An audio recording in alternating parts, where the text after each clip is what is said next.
এই যে আম্বানির বাচ্চা, একটু বৃষ্টি হওয়ার পরই দেখ জিওর নেট উড়ে গেছে। খুব দারুণ লজ্জার ব্যাপার। ছাদের চাবিটা দে, তোর বাড়ির ছাদে উঠে দেখি নেটওয়ার্ক আছে কিনা। ফোনটে তুই ওদিক দিয়ে ছাদে ওঠ, ফোনটে তুই আমার সাথে আয়। বুর্জ খলিফার ছাদে উঠলেও নেটওয়ার্ক পাবে না। তুই একটা পাক্কা নিতা শোনা, জিওর কাস্টমাররা যাচ্ছে, তোমার সব খুলে নেটওয়ার্ক দেখিয়ে দাও।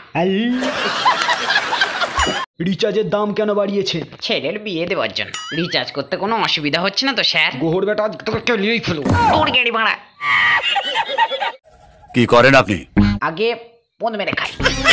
ফাজলামি হচ্ছে আমার সাথে। সিরিয়াসলি স্যার, রিচার্জের দাম বাড়িয়ে শো অফ করি। আমার ছেলের বিয়েতে শাহরুখ খান, সালমান খান, আমির খানকে নিয়ে এসে বাইজি নাচ নাচিয়েছি।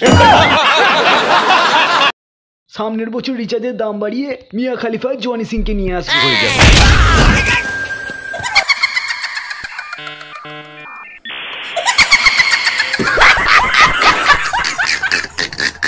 মুকেশ আম্বানি মানে আমি। তুই শালা কবে 14 তলার ঘাটে যাবি? মন না শালা মন। জিও রিচার্জের দাম বাড়ানোর জন্য আমি আবার নিতা আম্বানিকে প্রেগনেন্ট করব।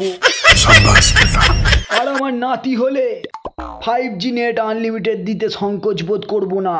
শুয়োরের পোঁদের মতো দেখতে আমার বউ নিতা আম্বানি শপথ নিয়ে বলছি।